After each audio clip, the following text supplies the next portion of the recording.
अस्सलाम वालेकुम नाजरीन, ड्रामा सीरियल दाव की नेक्स्ट एपिसोड में आप देखेंगे अलमास बेगम जिसने रिश्ता पक्का कर दिया और शादी भी हो रही है निशा की, मगर वो दोनों पार्टी से जानबूझकर ये जान छुड़ाती हैं। यही सोच कर के मुझे तो पता है इस रिश्ते का अंजाम क्या होगा, बस मैं तो शुरू से इनसे दूर ही रहूं तो बेहतर है। अब बारात से पहले ही अलमास बेगम निशा के लिए तोहफा लेकर पहुंच जाती हैं। ये छोटा सा तोहफा निशा के लिए है। तो ऐसे में निशा की वालदा जिक्र करती है नेहा का। बस वो अपनी दोस्त नेहा की वजह से बहुत परेशान है, उससे राब्ता नहीं हो सका। अब अलमास बेगम जिन्होंने यहाँ इन्हीं से झूठ बोला हुआ है कि वो तो आसिम के साथ अपने हनीमून ट्रिप पर गई हुई है, इसलिए कांटेक्ट नहीं हो सका।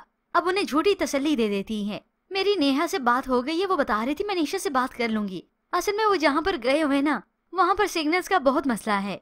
ऐसे में निशा की वालदा को तसल्ली भी हुई और वो चुप भी हो जाती हैं और इस बात को समझती हैं। मगर उन्हें और निशा को क्या खबर कि ये सारा तो खेल रचाया जा रहा है।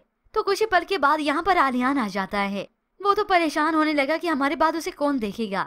ये फिर से झूठी तसल्ली देती है, मैं हूँ ना, मैं रोज निशा के पास जाऊंगी, नजर रखूंगी। तो आलियान भी कह देता है हम तो बस आपके भरोसे पर उसे छोड़ रही हैं। इनके तो वहमो गुमान में भी नहीं कि अलमास बेगम पैसे की खातिर निशा की जिंदगी बर्बाद कर चुकी है।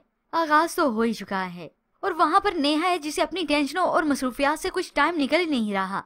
वो तो शादी बारात सबका भूल गई कि उसकी दोस्त की शादी होनी थी और उसे खबर मिलती भी तो कैसे। इस अलमास बेगम ने तो बड़े पक्के काम कर लिए थे।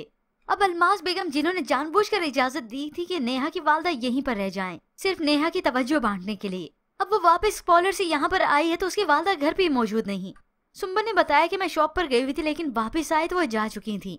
ये सुनकर नेहा तो बहुत परेशान हो जाती है कि उसकी वालदा की तबीयत ऐसी नहीं थी कि वो अकेली जा सके। अब आसिम को इंसिस्ट करती है कि वो उसके साथ चले, ले जाए उसकी अम्मी की तरफ। तो सामने बैठी ये अलमास बेगम अपने बेटे को आंखें दिखाती हैं कि ये रुक जाए, उसके साथ ना जाए।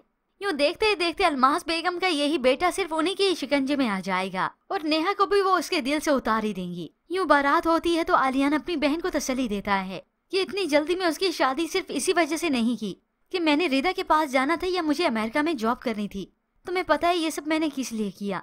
हम तुम्हें यूँ अकेला छोड़कर नहीं जाना चाहते थे। यूँ वालदा कमरे में अचानक आते हुए ये सब कुछ सुन लेती हैं। दुख तो उन्हें भी होता है कि वो अपनी बेटी से अब जुदा हो रही हैं और तो और इस मुल्क में भी नहीं रहेंगी। यूँ निशा की बिलाखिर सास से शादी हो जाती है। उसकी सास मुंह दिखाई में उसे बहुत महंगा तोहफा देती हैं, जिसके बाद तो ये निशा साथ का इंतजार ही करती रह गई। काफी देर हो जाती है, साथ कमरे में नहीं आता तो वो बिल आखिर थक हार कर सो गई।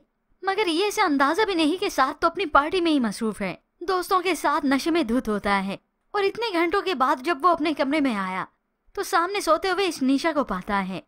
और सुबह होते ही जब निशा तैयार होती है तो आईने से खड़ा ये उसे देखता है और उसी वक्त फूल मसल कर उसकी तरफ फेंका तो निशा उसी वक्त डर जाती है। यूं ही निशा की आजमाइशें तो अब शुरू हुई हैं और ये आजमाइशें उसे कब्र तक ही ले जाएंगी।